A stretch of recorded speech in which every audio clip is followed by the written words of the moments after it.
This is insane. On a random Monday in September of 2024, EA and IGN have just announced the new Battlefield game. This is legit. This is real. Concept art from the game here. That's modern day. That is a modern day setting right there. Not sure about this location. I mean, there was no indication this was coming at all. So let's get into it. Exclusive. Vince Zampella confirms the next Battlefield will use modern setting. First concept art revealed.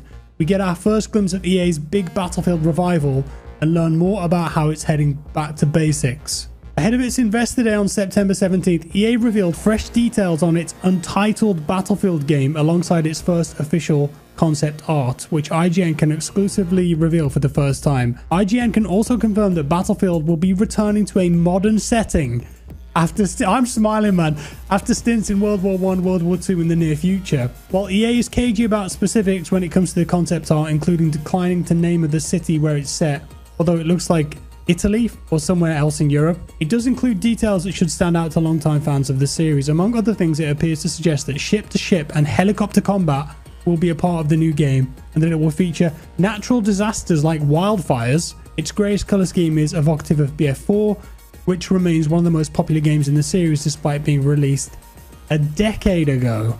So we've got a ship there, some kind of big attack boat maybe. Where the helicopter? Oh yeah, Apache helicopters, attack helicopters. I didn't even notice those, man.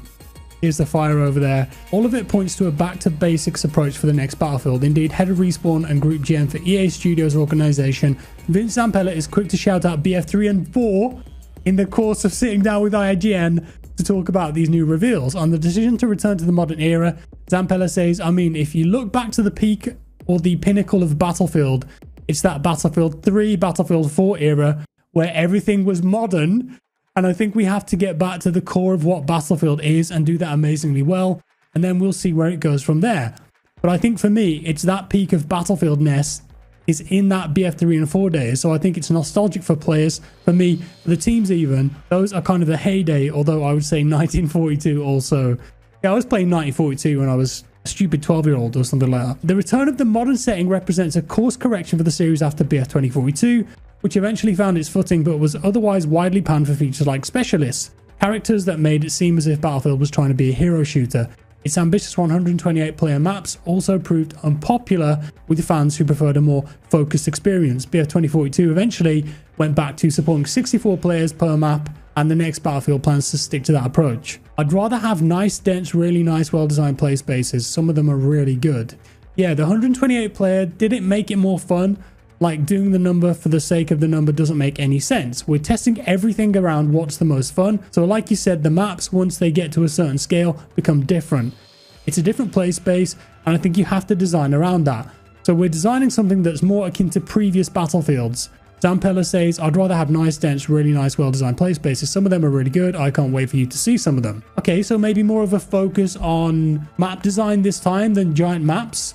64 players is going to be the main game mode, it sounds like. Specialists are also out this time around. So I wasn't there for 2042. I don't know what the rationale was, but for me, it's like the team trying something new. You have to applaud that effort. Not everybody liked it, but you got to try things. It didn't work, it didn't fit. Specialists will not be coming back. So classes are kind of at the core of Battlefield, and we're going back to that. He's careful to stress that 2042 wasn't a failure of a game, despite not doing as well as he hoped. He notes that the development team really spent a lot of time learning how to adapt it and getting things back. Still, he says EA doesn't want a repeat of the experience it had with 2042. We want it to be good out of the gate. It adds up to what one might call classic Battlefield, but bigger. Big enough that it merits the efforts of 4 separate studios in DICE, Motive, Ripple Effect and Criterion. Ridgeline Games was briefly part of its development before being shuttered after founder Marcus Leto's departure. EA CEO Andrew Wilson claims it's one of the most ambitious projects in history. That's just from the earnings call, that's old. Nevertheless, Zampella remains vague on what all of that actually entails. Yeah, it's definitely betting bigger on Battlefield. It's going in and expanding what Battlefield is. We have to have the core. The core Battlefield players know that they want. They've been with us forever. They've been amazing supporters. We need to earn their trust back and get them back on our side. And then it's expanding out and getting more players into the universe and seeing what we can do. So when you want a different experience, you don't have to leave Battlefield. You can experience more things within the Battlefield universe. So we're expanding the offerings that we're giving. So I think that's alluding to stuff like campaign. They've talked about that. Some kind of experience that Ripple Effect are making. I've always assumed logically that's going to be a battle royale. Portal, maybe some kind of expansion there too, and then your traditional multiplayer. The road ahead for Battlefield. In the meantime, Activision Blizzard is planning to release Call of Duty Black Ops 6, Battlefield's traditional competitor. Not for the last few years. Where Battlefield has stumbled, Call of Duty has largely continued to thrive. It begs the question, will Battlefield ever outsell Call of Duty? Oh, if you look at the best Battlefields have outsold some Call of Duties and other way around, back and forth. So I think absolutely it can, Zempella says. Note, while sales data is incomplete, the publicly available data for even weaker releases like Infinite Warfare has typically favoured Call of Duty. I mean, is that what we're going for? I mean, not directly, but always. We're not looking to take down Call of Duty. We're making something that's different and we're making something that's us. But yeah, it definitely has the possibility. Okay. Strong words from Vince there. On the subject of pushing into the transmedia space where franchises like The Last of Us and Fallout have thrived, the latter taking home an Emmy Award over the weekend, Zampella demurs. There are definitely opportunities there. We've had some discussions, but it's not our core business. To me, that stuff when it works is super cool. Like Arcane was great, but there's other ones that haven't worked as well, and I won't name those, but you know what they are. He says it's a marketing opportunity of getting your franchise out there, and it's not core to what we're doing right now. So we are game first. That has to work. And if the right opportunity comes, absolutely, we'll look at it. And do we take meetings all the time? Sure, but it's not the core business, so it's that balance. I would love to see it right now. We're not looking at anything like that for Battlefield, so no kind of TV show, movie coming up. In the near future, it seems, not in the pipeline anyway. It's unclear when the next Battlefield will release, but there are signs that EA is ramping up for 2025, having entered full production earlier this year. According to Zampella, EA is playtesting the game every week and plans to launch a community program next year, although it's unclear if it's a closed beta or something else. So I think EA CEO Andy Wilson said fiscal year 25, so probably October, November next year. We have a program that we're going to announce next year around getting more community in. Is this like CTE maybe, or public beta? Because that's kind of the core of what we have to do, get the community back on our side, get that trust back, he says. So I think we're in a really good place. Is it challenging? Of course, but it wouldn't be fun if it wasn't. Whenever Battlefield eventually releases, it's a big test for the series, which has a lot to prove to fans after close to a decade since its last really successful entry. It'll be entering an unsettled console landscape, with Sony announcing the PS5 Pro last week. Rumours of a next-gen Xbox and Nintendo expected to announce the Switch 2 soon. Zampella is broadly taking a we'll see approach to both the PS5 Pro and the unannounced Switch 2, though he has some kind words for Nintendo in particular. I mean, since Switch 2 isn't announced and it doesn't exist, I can't really comment on that. I bet they've got a prototype or a dev version of it, but I would say absolutely Nintendo, along with Microsoft and Sony, are great partners for us, are important to us on our business at EA, at Respawn. Would love to see it. Zampella says, we don't have anything to announce, but is there a world? Sure, we love them as partners. They've been great to us. I love the Switch. So maybe Battlefield on Nintendo Switch 2. If the hardware is good enough, if it's there, we'll have to see.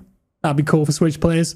One way or another, EA is betting a huge amount of time, money and manpower on the idea that the multiplayer shooter space is ready for a shake-up. As for whether that bet will pay off, it sounds like we'll know sooner rather than later. And this article was by Kat Bailey at IGN.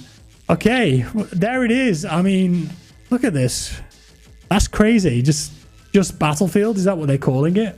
Although they said it was unnamed, but I mean, we talked about this for years, right? If they wanted to make a Battlefield game that is just run for years and years, well, they do engine updates or something, they could just call it Battlefield.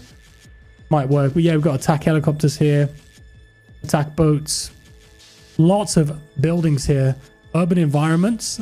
I hope that leans into the map design. I'd love to see more of that. Fire, smoke, maybe a bit of destruction here.